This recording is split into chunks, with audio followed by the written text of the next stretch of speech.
आदाब, मैं मोहम्मद खालिक दस।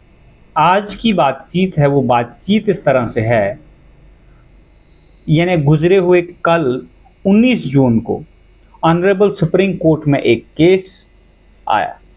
ये केस किसके रिगार्डिंग है? ये केस हिंदुस्तान के एजुकेशन सिस्टम के रिगार्डिंग, जिस एजुकेशन सिस्टम को यहाँ की टॉप 10 खबरें किसी छोटे से पन्ने में बंद कर देती हैं। न ही इस पे कोई मीडिया चैनल डिस्कशन करता है और न ही हिंदुस्तान का कोई मिनिस्टर, कैबिनेट मंत्री या लीडर काम करता है और न ही बात करता है। जम्मू कश्मीर में तो आपको एजुकेशन सिस्टम की अच्छे से हालात पता है। गवर्नमेंट स्कूल के अंदर कोई भी गवर्नमेंट एम्प्लॉय अपने बच्चे को एडमिशन कराने से डरता है। इसका कारण अगर उनसे पूछा जाए तो उनके पास कोई एक्सक्यूज़ नहीं। एक्सक्यूज़ आए दिन आप वीडियो वायरल होते देखते हैं, जैसे डॉक्टर रमेश्वर की जो एमएलए हैं, सिटिंग एमएलए हैं इस वक्त जम्मू कश्मीर सरकार में, उन्होंने एक वीडियो वायरल की कि 8th क्लास के बच्चे को THE दा नहीं पढ़ना आ रहा है। और वहीं पे जो सेंटर स्पॉन्सर्ड स्कीम्स हैं, वो स्कीम्स जो हैं, एक कानून पारित होता है, एक आदेश नहीं है, एक कानून बनता है, एक्ट पार्लियामेंट से पास होके, जिसको हम नेशनल एजुकेशन पॉलिसी 2020 के नाम से जानते हैं। अब सुप्रीम कोर्ट में क्या केस आया है? तमिलनाडु सरकार से।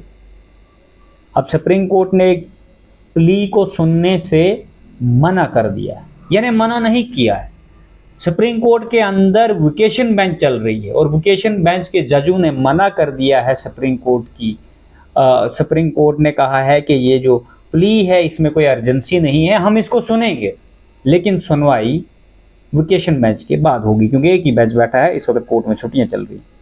और ये जो सूट फाइल हुआ है ये थ्रू तमिलनाडु स्टेट काउंसिल से हुआ है।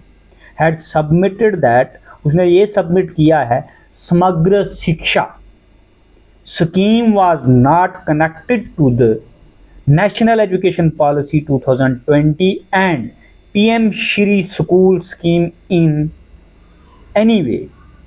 इन्होंने कहा कि जो समग्र शिक्षा है और जो श्री स्कूल स्कीम्स है, PM श्री ये स्कीम स्कूल है, ये किसी भी वे से कनेक्ट नहीं करती है नेशनल एजुकेशन पॉलिसी। लेकिन सुप्रीम कोर्ट ने रिफ्यूज़ कर दिया, कहा कि इसमें कोई अर्जेंसी नहीं है। लेकिन मामला सुप्रीम कोर्ट में आया क्यों, हमने ये कारण जानना है। मामला जो सुप्रीम कोर्ट में आया है ये इसलिए आया है कि एजुकेशनल फंड जो है, वो एजुकेशनल फंड ओवर हो गया है 2000 करोड़ से अंडर समग्र शिक्षा स्कीम के तहत। अब ये पैसा तो ले लिया हुआ है इस स्कीम के तहत, लेकिन जो इसमें ड्राफ्टिंग की है एडवोकेट ने, उसने ये कहा है कि स्टेट जो अपोज करती है imposition of the national education policy, जो नेशनल एजुकेशन पॉलिसी 2020 में 3 language formula national education policy explanatory PM Shri scheme schools. The PM Shri school schemes mandate the implementation of national education policy in the entirety states के अंदर। अच्छा, जो national education policy थी इसमें 3 language का formula था। हमारे जम्मू कश्मीर में, आप कश्मीर रीजन में चले जाइए तो गवर्नमेंट स्कूल में कश्मीर रीजन में क्या, सिर्फ जम्मू डिस्ट्रिक्ट या सांबा डिस्ट्रिक्ट के कुछ डिस्ट्रिक्टों के अंदर हिंदी की पढ़ाई होती है, नहीं तो हिंदी किसी को नहीं आती। मेरे को खुद नहीं आती, मैं जहाँ जिस एरिया से आता यहाँ भी हिंदी नहीं पढ़ाई जाती। अब 2020 के बाद अगर कोई पॉलिसी आई थी तो कोई हिंदी सब्जेक्ट के लिए रिक्रूटमेंट करनी थी, लेकिन कोई रिक्रूटमेंट नहीं होती है और 3 लैंग्वेज फार्मूला भी यहाँ पे फेल होते हुए हमें नज़र आ रहा है। लेकिन तमिलनाडु सरकार से अगर स्टेट गवर्नमेंट की अथॉरिटी से या कोई भी वहाँ से कोई वकील आके सूट फाइल करता है, कहता है कि ये जो पैसा है ये जो पैसा है, ये पैसा जो है उस पॉलिसी तक नहीं पहुंच रहा, क्योंकि ये समग्र शिक्षा जो लाई है स्कीम, मैं तो कहता हूं कि सुप्रीम कोर्ट की बहुत सारी ऐसी गाइडलाइंस, वो गाइडलाइंस क्लियरली कहती है कि जहां पे कोई क्रिएटेड पोस्ट नहीं है वहां पे आप इस तरह की स्कीमें मत लाओ। 2 साल के लिए कॉन्ट्रैक्चुअल, 5 साल के लिए कॉन्ट्रैक्चुअल, 7 साल के लिए कॉन्ट्रैक्चुअल। एक तो उन लोगों का आप फ्यूचर स्पॉइल करते हो, और दूसरा जो कंसिस्टेंसी में नौकरी अनएम्प्लॉयड यूथ को मिलनी है, ये this is the basic reason of the unemployment in Jammu and Kashmir. क्योंकि RAT 95 में आया और 13 तक ये RAT का ड्रामा चलते रहा, और 13 के बाद आज तक कोई रिक्रूटमेंट जो एजुकेशन डिपार्टमेंट के अंदर नहीं हुई। सबसे टॉप इशू जो है वो अनएम्प्लॉयमेंट इंक्रीमेंट है। वो कैसे हुआ, इंक्रीज कैसे हुआ?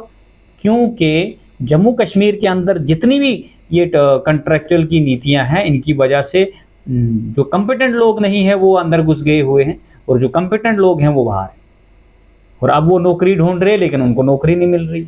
अब सरकार उनको 75 पोस्टें जो आई हैं, अभी मैनिफेस्टो पे भी बात होनी है, लेकिन अभी जो 75 पोस्ट आई हैं नायब तहसीलदार की, यही आई है जब से नई सरकार बनी है। कांस्टेबल की एडवर्टाइजमेंट भी पहले हो चुकी है। और यूथ जो जम्मू कश्मीर की यूथ है, उन्होंने अपने आप को लाइब्रेरियों में कैद कर रखा है 10-10 सालों, इसलिए कि हमें नौकरी मिलेगी।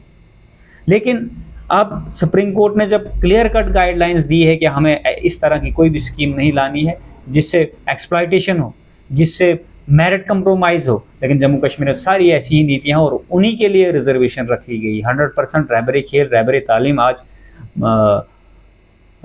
किसी भी डिपार्टमेंट में कोई नौकरी नहीं आ रही। उसका कारण ये है। लिहाजा मेरी अपील रहेगी, जितनी भी अनएम्प्लॉयड यूथ है वो हमारे साथ कनेक्ट हो जाए। हमने आने वाले दौर में रिजर्वेशन पे बात करनी है, एजुकेशन पे बात करनी है, करप्शन पे बात करनी है। हमने ये प्लेटफॉर्म इसीलिए खोला है, डिस्कशन इसी पे होंगे। लिहाजा मेरे चैनल को ज़्यादा से ज़्यादा शेयर करें और उन व्यक्तियों तक पहुंचाए जो इंटेलेक्चुअल है, जो इन मुद्दों पे बात करना चाहते हैं। शुक्रिया।